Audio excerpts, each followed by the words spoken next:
ایک چھوٹا سا سوال ہے، نکاح والے دن میں لڑکی کی طرف سے کھانے کا اس کے لیے کیا حکم ہے؟ جیسا کہ آپ نے دوسرا سوال کیا شادی کے کھانے کے تعلق سے، خود رسول اللہ صلی اللہ علیہ وسلم کے 11 نکاح ہوئے، آپ کے 4 صاحبزادیوں کے نکاح ہوئے، آپ کے صحابہ کے کئی نکاح ہوئے، کسی بھی جگہ رسول اللہ نے شادی کے کھانے کی دعوت کی اجازت دی، یا رسول اللہ نے اپنے 4 بیٹیوں کی شادی میں شادی کا کھانا دیا، یا آپ اپنی 11 شادیوں میں شادی کا کھانا لیا، یا آپ کے صحابہ بھی شادی کا کھانا لیے، اس طرح کی صحیح حدیث تو چھوڑو ضعیف حدیث بھی نہیں ملتی کہاں بھی۔ تو یہ ایک پہلی دلیل ہے کہ خود رسول اللہ نہ اپنے عمل کے ذریعے سے، نہ اپنے بیٹیوں کی شادیوں میں عمل کے ذریعے سے، نہ صحابہ کے ذریعے سے شادی کے کھانے کا کوئی سسٹم نہیں دیا۔ یہ پہلی دلیل ہے۔ دوسری دلیل کیا ہے غور کرنے کی؟ اللہ کے رسول نے مہر کے تعلق سے یہ کہا کہ مہر معاف نہیں ہو سکتا ہے۔ آپ کے پاس جتنی رقم ہے خوش دلی کے ساتھ ادا کرو، اگر مہر کا رقم آپ کے پاس نہیں ہے تو اپنا موبائل بیچو، گاڑی بیچو، جس طرح حضرت علی نے اپنی زرہ بھیج دی ہے، تو اسی طرح۔ تیسرا اصول رسول اللہ نے کیا کہا؟ اگر بیچنے کے لیے کوئی سامان آپ کے پاس نہیں ہے تو جتنا قرآن یاد ہے اتنا قرآن یاد دلوا دو۔ تو پہلی چیز پتہ یہ چلا کہ مہر معاف نہیں ہے، مہر ادا کرنا ہے۔ ولیمے کے تعلق سے رسول اللہ نے کہا کہ اگر آپ کے پاس استطاعت ہے ولیمہ کرو، استطاعت نہیں ہے تو اپنے رشتہ داروں سے کہو کہ اپنا اپنا کھانا لے کر آئے، ہم ہمارے گھر بیٹھ کر کھانا کھاتے ہیں۔ تو اب غور کرنے کی بات کیا ہے مظہر صاحب کہ اللہ کے رسول نے جہاں مہر کے تعلق سے کہا کہ مہر معاف نہیں ہے، دینا ہی دینا ہے کسی بھی ایک شکل میں، ولیمے کے تعلق سے کہا کہ ولیمہ معاف نہیں ہے، کسی بھی شکل میں دینا ہی دینا ہے۔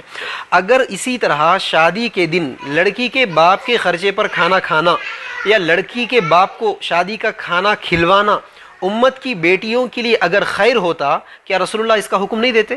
کیا رسول اللہ اس کی اجازت نہیں دیتے؟ جبکہ رسول اللہ مہر کے تعلق سے اور اسی طرح ولیمے کے تعلق سے اتنا سخت حکم فرماتے ہیں، تو کیا شادی کے کھانے کے تعلق سے حکم نہیں فرماتے؟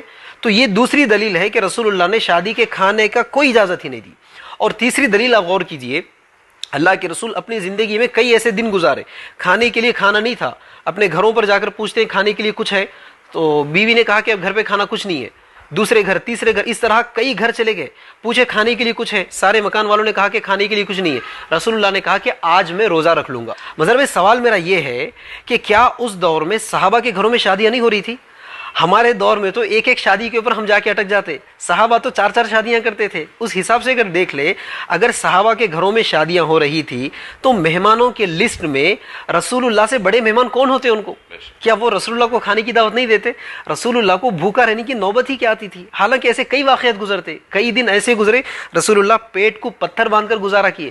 اب غور کرنے کی بات یہ ہے، وہاں اگر شادیاں ہو رہی تھی تو کیا رسول اللہ کو دعوت نہیں ملتی؟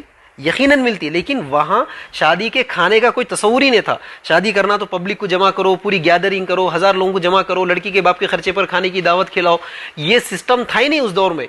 تو اس سے کیا پتا چلا کہ شادی یہ ایک ذاتی مسئلہ ہے، آپ کو شادی کرنا ہے، بس 4 اصول جو اسلام نے بتائے کہ لڑکی لڑکا دونوں کی رضامندی ہو، لڑکی کی طرف سے ولی ہو، 2 گواہ ہو، اور نقد مہر ادا کیا جائے۔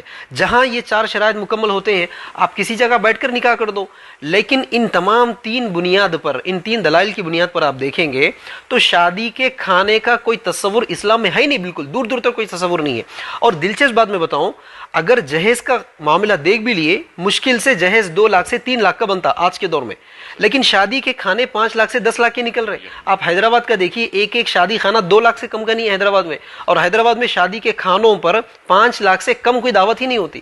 شادی کا کھانا ایک ٹائم کھا کر کل صبح فلش میں چلے جانے والا ہے ٹوائلٹ میں، اس کے لیے 10-10 لاکھ روپے خرچ کروائے جا رہے ہیں آج۔